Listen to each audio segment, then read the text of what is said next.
So yeah, Gary Vaynerchuk, obviously motivation talks about people, how to start businesses, how to, break out of the mold. I think that's like, he's huge on TikTok. He's huge on YouTube. Like he's just I guess a video personality. He talks about how you can make money off of garage sales, which is a huge one. He flipping sports cards and Beanie Babies. Yeah. He's like the true entrepreneur. I love his thing too. He even talks about what the issue we have with our educational system.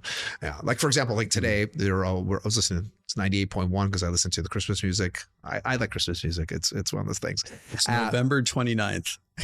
Yeah, I started listening to Christmas music middle of November. Anyway, and they're talking about now. It's like you heard about how Taylor Swift has a new.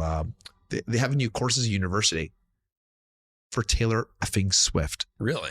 What the fuck are you going to use Taylor Swift for your education, for your business after you graduate university? How is that a degree? So what I started thinking of, I'm thinking of Gary Vaynerchuk just shaking his head, is like those parents that are paying $100,000 for their kids to go to school, or you're getting a loan for $100,000 and you're learning about Taylor Swift. Okay. You get Taylor Swift or Jordan Peterson's university. Which one you want to attend? Exactly. Well, that's the thing is like, it just shows like, so Gary talks about how the system's a little bit broken. So anyway, sorry, I didn't mean to digress. So I just want to interject the two things. Definitely look into him if you're, not familiar with him, but anyways, he was my catalyst, my motivation to get to, that beginning stage. And, side note on that, so I was listening to him for a while. He was coming to a real estate conference here in Toronto, and I happened to call you and say, Dave, are you going to this thing? And you're like, no, I'm not, but let me know. I can maybe get you in. Yeah. So I ended up getting in. I don't know if I could say this publicly. Yeah, I was tied up that day, and I gave you my credentials. I don't know if I'm allowed to say that, but I did, and I got you in. It was just to see Gary speak, and then I left. I didn't do any deals, I swear. But I actually kind of cut work that day. I was in sales, so I had a bit of a free schedule, and I went because I was dying to ask Gary a question, and I managed to be like the second person up on stage after his talk and asked him a bit about life and the situation I was in, and basically said, fucking go for it. Like straight up. That was it. And I needed to hear that. Oddly enough, it wasn't over a podcast or TikTok or whatever. I had to personally hear it for some reason. It was super weird. And then I was like, for some reason, compelled to take off my shoe and have him sign it. Cause I remember that. Yes. Bought a pair of his shoes. And I'm like, this means so much to me. I was like such a fanboy. It was so weird.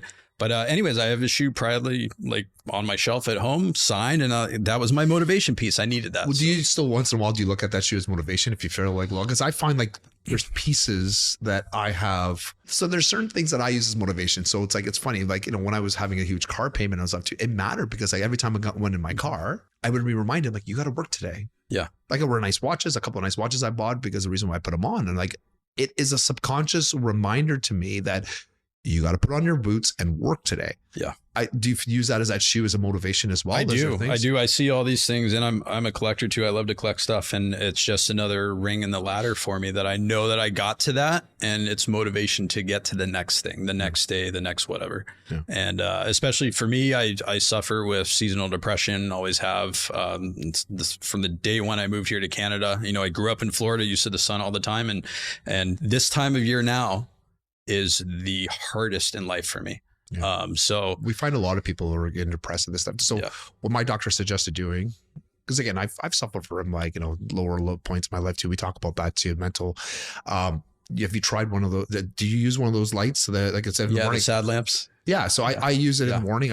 When I pray in the morning, I know you're not huge into God and stuff too, but I like praying. Like this morning, for example, I put on for 15-20 minutes while I'm praying, while I'm reading the Bible.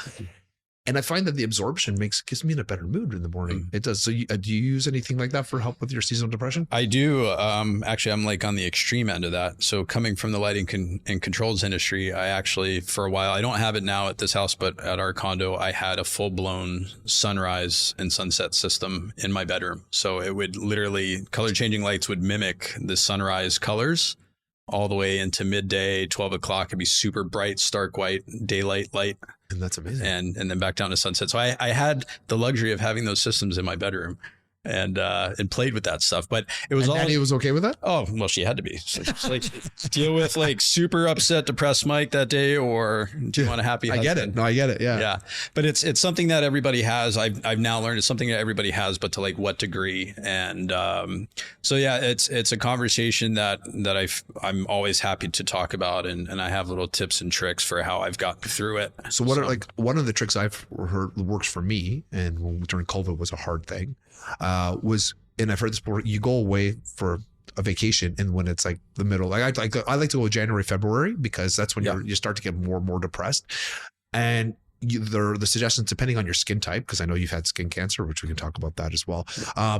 But when you go there, depending on your skin type, the lighter your skin, you need less amount of time. The darker your skin, for example, for like myself, there's like go out in the sun at least up to 20 minutes without any sunscreen, and it absorb the vitamin D on a daily basis. And when you go back, your mood changes because your body then absorbs that sun, because we're lacking vitamin D, and that's where a lot of the depression comes from. Yeah. So that's one of the tricks we've been doing. Obviously, during COVID, we couldn't do it. We just went back last year to Mexico. We're going again this year to Mexico, which is I'm like looking forward to. It also gives you something to look forward to. So that also helps with your mood.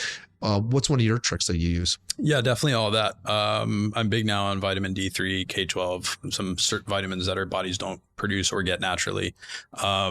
Definitely being outside in the morning, even if it's an overcast, gloomy day, you're still getting UV rays from the sun. So go outside and absorb nature. Be in nature, meditate.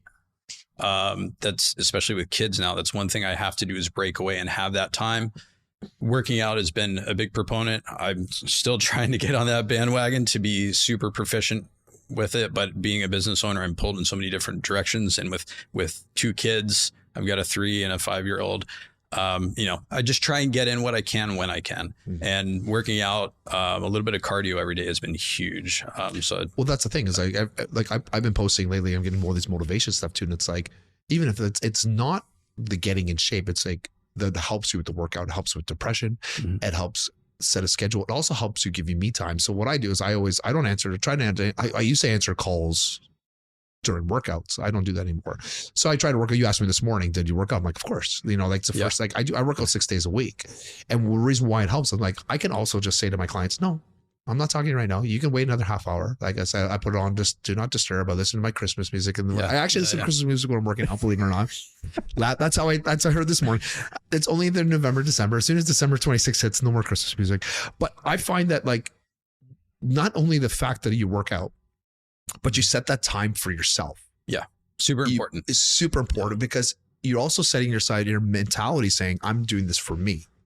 The other thing is that they're saying, isn't it better like to be like, it's not always about aesthetics, how you look. And it's like, think about in 10 years from now, like you're going to have more bone density, like just strength and stuff too. You're able to do more in 10 years if you start today. Yeah. Right. In 10 years, I was like, you're always going to be behind. So I think it's huge that you're doing that. And especially being a father now, that's, something that I think more and more of every day is I want to be here for my kids forever. And I need to be the best version of myself in so many ways so that they can be the best versions of themselves. So, and it's all trickles in, and, I'm almost 40 now, and it's taken me a long time to get here. And for most people, they're already like, yeah, man, I'm 18. I already do this. I know all this stuff. And that's great. And I'm so glad that you're there. Continue. But for me, it's taken me this long to kind of get to this point in life where business is good now. Family is good.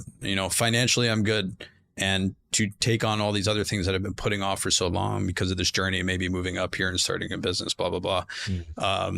But that's what works for me and what I'm happy with now. Well, think about it this way, Mike, when you're able to focus on yourself. Think about if you didn't have your health. So we're going to talk and that was a scare you had with the skin cancer. You had a couple of situations. Yeah, that was recent. Well, think about that now. I hope you're focusing on your health, because it doesn't matter how your business is running. It doesn't matter everything if you're not physically able to be. For example, if something comes on, you pass away, if something would have been avoidable, or you're immobile, or you develop diabetes because of your not you personally, but just saying somebody because of their because they're eating out all the time, or you're morbidly obese just so you can't move. Like, it doesn't matter about the business if you're not able to be there for your family or yourself. Exactly. So if you don't mind sharing, what happened with you? Like, you message one day, I'm like, oh, they go, I'm just getting rid of some skin cancer. I'm like, fuck you. You don't just message me on like, oh, I just got rid of some skin cancer. Quick in and out. Yeah. And it was like the second time you were saying too, right? Is that right? Well, this was the first major case. So it was basal cell carcinoma. but I've had some other spots removed that they weren't autopsied at the time. So most likely they could have been something. They're in the general So vicinity.